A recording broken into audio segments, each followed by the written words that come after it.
we start our class today, let us have the prayer first. In the name of the Father, of the Son, of the Holy Spirit. Amen. Good afternoon, class. Okay, thank you. Now take your seat. Okay, before I will going to introduce you our topic today, I will ask you first a question. Have you ever tried to drink a water with salt? Anyone in the class? Okay, Ambit. Okay, thank you, Ambit. How about water with sugar? Anyone? Okay, thank you, Salem. Okay, all your answers are correct. And later, we will find out more about your answers. And now, before I will introduce you our lessons, let us first our activity 1. Or activity 1 called Guess Me Ouch. So direction. Your task is to observe each picture and identify the picture being shown. Okay, are you ready, class? Okay, first picture. What is that? Okay, Antara. Okay, thank you, Antara. The answer is lemonade. Next picture. What is this? Kanyete.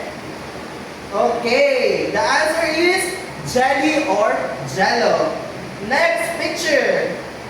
Okay, De Castro. What is this? Okay, thank you, De Castro. It's hot coffee. Next. Miss Dancing. What is this? Okay, thank you, Miss Dancing. The answer is apple juice. Last picture. Anyone? Okay, Pelastico. What is this? Okay, correct, Pelastico. It's hot chocolate drink. Okay, class, what do you think our lesson for today? Anyone? Okay, Remperas, absolutely. It's all about solution. Thank you, Remperas. And now, I will going to introduce you our objectives. First, our objectives are identify solute, solvent, and solution. Create a homogeneous solution using sugar and salt.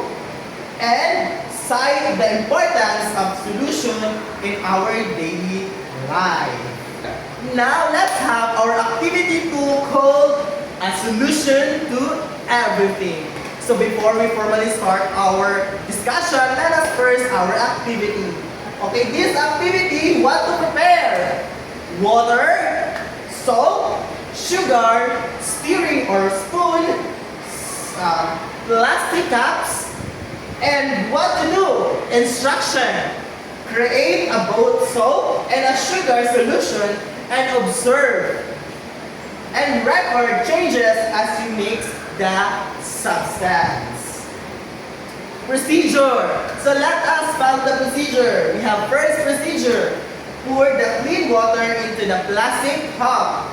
Add a spoonful of the water with salt. Next, stir the mixture carefully and until the salt are dissolved. And the last procedure number 4, repeat the procedure 1, 2, 3, making the sugar solution. And I will give you 5 minutes to do that activity and your timer start now. Yeah. And you will go into answer to the guide question. We have 3 guide questions. First, when stirring the salt into the water, what changes did you observe in the appearance of water as the salt dissolved? For question number 2, how the sugar dissolved in the water? And number 3, what do you think is the solute and the solvent in the activity? Okay, thank you for your answers. I know you have different answers and all that are correct. And now, let us find more or dig deeper about what is solution. Okay, first we have what is solute. Okay, solute is a substance that dissolves into another substance called solvent.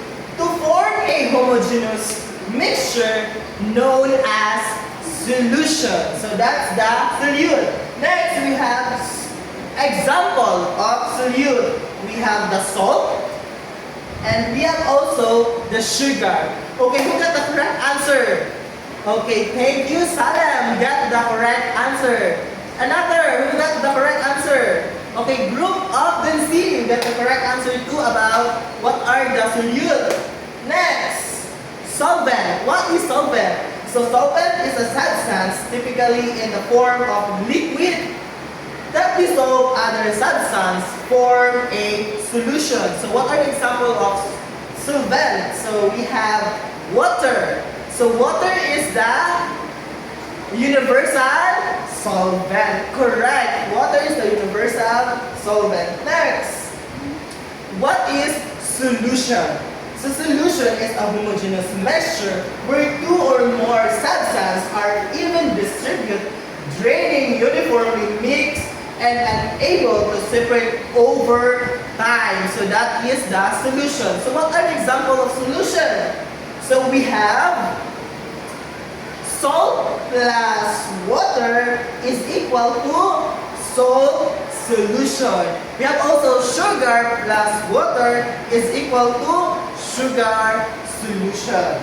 Next, let's have our activity 3 named Let's Make a Homemade Lemonade. So direction, open the link that I provided and follow the procedure, then answer immediately the challenge me.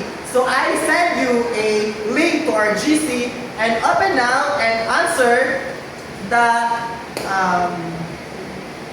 activity, and also after you answer the activity, press the challenge me to challenge yourself.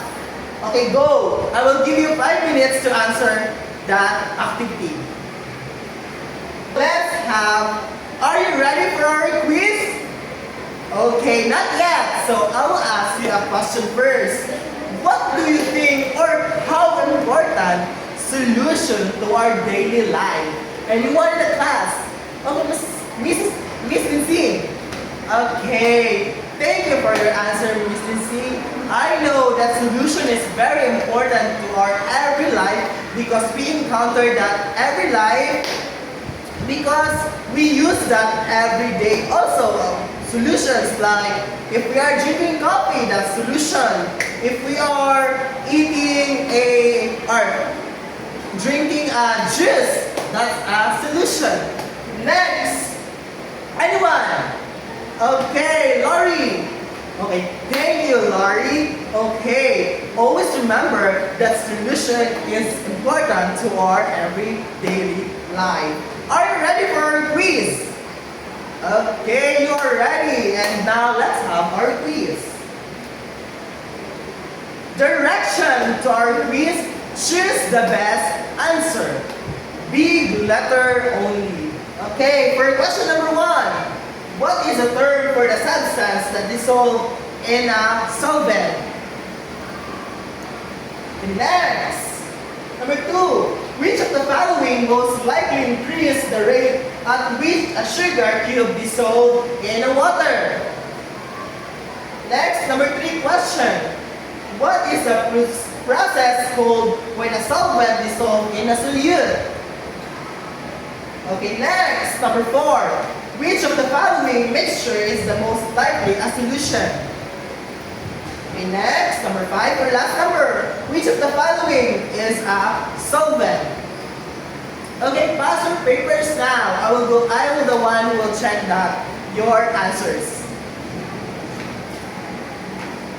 Okay, class, reminder before I will end this class. I'll have an assignment. Your assignment is to list at least 10 solutions that you can find anywhere. School, homes, anywhere. At least 10 solutions. That's all for our lesson today. Goodbye, class.